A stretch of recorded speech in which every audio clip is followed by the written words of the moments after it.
Señor resucitó, venciendo la muerte en la cruz. Nuestra esperanza está en Él, Él es nuestro Salvador.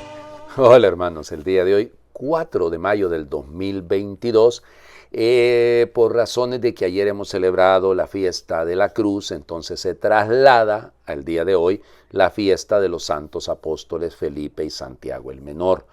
Y aclaro esto, fíjense, originalmente la fiesta de ellos era el 1 de mayo, aunque hay una tradición que habla que era solamente la fiesta de Felipe, pero se les ha asociado desde siempre y no hay realmente una razón de peso porque no murieron en el mismo lugar. Felipe se supone que muere en Hierápolis y Santiago el Menor muere en Jerusalén. Cómo muere ya es otra discusión. Entonces, ¿por qué se les coloca juntos? Bueno, hay una tradición que dice que en la segunda mitad del siglo VI se dedicó una iglesia a los santos apóstoles en Roma y que originalmente estaba dedicada a ellos dos porque ahí había reliquias de ellos dos. Entonces probablemente por eso es que se colocó la fiesta de ambos juntos, pero no tiene, insisto, no murieron juntos, no predicaron en el mismo lugar, sino que hay, pues, llamémosle así, tradiciones distintas. Y la fiesta, como les digo, era el 1 de mayo, se trasladó al 3 de mayo cuando el Papa Pío XII colocó en 1958 la fiesta de San José Obrero, la memoria de San José Obrero, el 1 de mayo, y como estaba la de San Atanasio el 2 de mayo, entonces se dejó hasta el 3 de mayo. Nosotros la hemos trasladado al 4 de mayo, y así como vamos a terminar en el 10 de mayo, pero bueno, pasa al 4 de mayo porque ayer hemos celebrado, como les digo, la fiesta de la cruz, más que de la exaltación de la cruz, la fiesta de la cruz. Ahora, vamos. Felipe, ya lo sabemos quién es Felipe, lo vamos a ver protagonista en varias ocasiones, es de los primeros discípulos, es él uno de los primeros promotores vocacionales porque se va a buscar a Natanael, lo lleva donde Jesús, ¿se acuerdan toda aquella historia, no? Es Felipe también el que hemos escuchado en los relatos que tienen que ver con la multiplicación de los panes en el Evangelio de Juan, de hecho es con Felipe el diálogo de parte del Señor Jesús y bueno, es a él con el que inicia esto. Felipe es un personaje interesante que no hay que confundirlo con el otro Felipe que es el diácono, que por ejemplo en las lecturas del oficio de lecturas lo hemos estado escuchando en los últimos días, lo hemos estado leyendo en los últimos días. Él se supone que muere en Frigia, muere en Hierápolis, Papías de Hierápolis, que pues era obispo de ahí, habla de que incluso hubo alguna descendencia de él, que hubo algunas hijas de él que vivieron ahí en Hierápolis y se habla de algunos milagros que llevó a cabo en esas, incluso se dice que resucitó a un muerto, por intercesión evidentemente de él. El caso de Santiago el Menor es muy distinto, ¿no? Porque Santiago el Menor, primero, es el autor de la carta de Santiago que tenemos en la Biblia, es el pariente del Señor. Hay algunos que hoy se inclinan por hablar de que son 3 Santiagos distintos. Santiago, el hermano de Juan, el hijo de Zebedeo, Santiago el de Alfeo y Santiago el Menor. Entonces, aquí entramos en una discusión. Yo me inclino más por creer que Santiago el de Alfeo, que es pariente del Señor Jesús, es el mismo Santiago el Menor, que es obispo de Jerusalén, que es aquel con el que se discute sobre el tema de la circuncisión, por ejemplo, que al final se termina poniendo del lado de Pedro. Se le consideraba el hombre más justo, el hombre más santo en Jerusalén. Hay varias tradiciones que cuentan de que incluso tenía callos en las rodillas porque se la pasaba todo el tiempo en el templo orando, y por eso le habían puesto como sobrenombre o como apodo el que intercede por el pueblo. En una cierta ocasión el sumo sacerdote Anás, pero Anás II, no el que conoció al Señor Jesús, pues lo presentó al pueblo y les dijo, bueno, como él es una de las personas más importantes, más influyentes, queremos que públicamente diga que Cristo no es el Mesías. Y él hizo todo lo contrario. Y entonces aquí en donde discrepa la tradición, ¿no? Porque algunos dicen que lo apedrearon. Flavio Josefo incluso dice en las antigüedades judaicas que lo subieron al alero del templo y lo tiraron desde el templo, y entonces así murió. Y ahí es donde dice Flavio Josefo que al haber matado a ese hombre tan justo, de ahí vino la calamidad de la destrucción de Jerusalén por parte de los romanos. Bueno, no podemos saberlo con exactitud, pero llama la atención que Flavio Josefo es un historiador judío, pues, que conoció, que supo de Santiago y se le conocía, insisto, como el obispo de la ciudad de Jerusalén.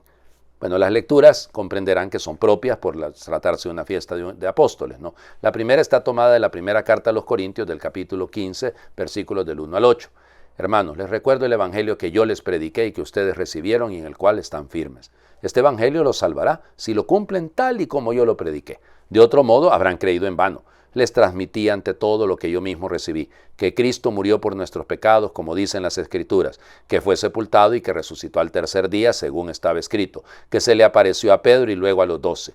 Después se apareció a más de 500 hermanos reunidos, la mayoría de los cuales vive aún y otros ya murieron. Más tarde se le apareció a Santiago y luego a todos los apóstoles. Finalmente se me apareció también a mí, que soy como un aborto. Palabra de Dios. Te alabamos, Señor. La razón de ser de los apóstoles es para que sean testigos de la resurrección. Y por eso Pablo recuerda que él ha recibido esa tradición. Además, Pablo nos cuenta en la carta a los Gálatas que cuando él sube a Jerusalén, cuando él va a Jerusalén, se encontró con Pedro y con Santiago. No miré a nadie más, dice, pero miré a Santiago. Evidente, Santiago era el obispo, digamos, era la cabeza de la iglesia en Jerusalén y por eso es muy importante. Y aquí Pablo resalta, fuera de Pablo no conocemos de esa historia, ¿no? Que hay una aparición a Simón Pedro, está claro, a más de 500 hermanos reunidos, también lo hemos escuchado ahí con Pablo, pero hay una aparición particular a Santiago. Es interesante, ¿no? Y luego dice a los demás apóstoles. Es la tradición paulina. ¿De dónde la sacó Pablo? O sea, ¿de dónde saca Pablo eso? De Santiago. O sea, fue Santiago con el que se entrevistó cuando él estuvo en Jerusalén y probablemente lo encontró en las otras veces que estuvo en Jerusalén. Pablo está ahí en el año 50 para el llamado Concilio de Jerusalén. Tuvo tiempo de conocer, de hablar con Santiago y luego volverá Pablo, recuérdense, más o menos ahí alrededor del año 61-62 cuando será apresado ahí, pero ahí está todavía Santiago. Entonces, y de hecho Santiago es importante por eso, porque incluso cuando Pedro es liberado de la cárcel, dice vayan a decirle a Santiago y a los demás. O sea, Santiago era tenido por muy importante sin duda. Bueno, vamos al Evangelio. El Evangelio, pues ya les digo, entramos, ¿no? Es el testamento, estamos en el testamento del Señor Jesús, capítulo 14, versículos del 6 al 14 del Evangelio según San Juan. En aquel tiempo Jesús dijo a Tomás, yo soy el camino, la verdad y la vida. Nadie va al Padre si no es por mí. Si ustedes me conocen a mí, conocen también a mi Padre. Ya desde ahora lo conocen y lo han visto. Le dijo Felipe, Señor, muéstranos al Padre y eso nos basta. Jesús le replicó, Felipe, tanto tiempo hace que estoy con ustedes y todavía no me conoces. Quien me ha visto a mí, ha visto al Padre. Entonces, ¿por qué dices muéstranos al Padre? ¿O no crees que yo estoy en el Padre y que el Padre está en mí? Las palabras que yo les digo no las digo por mi propia cuenta, es el Padre que permanece en mí quien hace las obras. Créanme, yo estoy en el Padre y el Padre está en mí. Si no me dan fe a mí, créanlo por las obras. Yo les aseguro, el que crea en mí hará las obras que hago yo y las hará aún mayores, porque yo me voy al Padre. Y cualquier cosa que pidan en mi nombre, yo la haré para que el Padre sea glorificado en el Hijo. Yo haré cualquier cosa que me pidan en mi nombre. Palabra del Señor. Gloria a ti, Señor Jesús. Muy bien, qué belleza, ¿no? Estamos en el Testamento a partir del capítulo 13. Acuérdense que Juan tiene una sobremesa prolongada, 14, 15, 16, 17 de capítulos pues, de su Evangelio. Entonces, en el capítulo 13 es lavatorio de los pies, es la última cena, el anuncio de la traición de Pedro, y de ahí en adelante se queda estos comentarios, este diálogo que tiene Jesús con con todos los apóstoles, pero en particular con algunos. Varias cosas, ¿no? De este texto podemos estarnos un buen ratote, porque imagínense ustedes, yo soy el camino, la verdad y la vida, nadie va al Padre si no es por mí. Ay, Señor Jesucristo, si esto es, ¿no? O sea, nadie va al Padre si no es por Él. Si Él es el camino, Él es la verdad, Él es la vida, no es una verdad, no es una manera de vivir, no, es la vida, Él es la vida, Él es la verdad, Él es el camino, no hay otro, Él es. Así que, claro, verlo a Él es ver la voluntad del Padre, ver al Padre. Por eso cuando Felipe le dice, muéstranos al Padre y con eso nos basta. ¿Qué está pidiendo Felipe, por favor? Y es que no te lo he reflejado suficiente, no lo has conocido suficiente al verme a mí. Pues eso es lo que debería decir, ¿no, Jesús? O sea, ¿qué pasó contigo, Felipe? Mira lo que yo he hecho en nombre de mi Padre. Mira las cosas que yo he hecho que reflejan que yo estoy en el Padre y el Padre está en mí. Eso es lo que dice. Por eso el que cree en mí hará las obras incluso más grandes que las que yo hago. Vamos a hacer cosas más grandes que las del Señor Jesús. Por Él, en Él, con Él. O sea, ese es el sentido de esto. Claro, Él va al Padre, vuelve a su Padre, ya lo está anunciando, si es la despedida, está en el testamento, como les digo. Pero entonces nosotros tenemos que entender esta. Ya las palabras que yo les digo, dice Jesús, no las digo por mi cuenta. Es el Padre que permanece. Mira qué bonito, ¿no? Después de haber escuchado en estos días la fiesta de San Atanasio, es decir, darnos cuenta, esto es la verdad, la encarnación del Verbo, el Verbo que es Dios. Él es Dios. Jesucristo, el Verbo encarnado, es Dios. Y por eso conocerlo a Él es conocer al Padre, porque Él refleja al Padre. Él manifiesta la voluntad del Padre. Qué belleza, ¿no?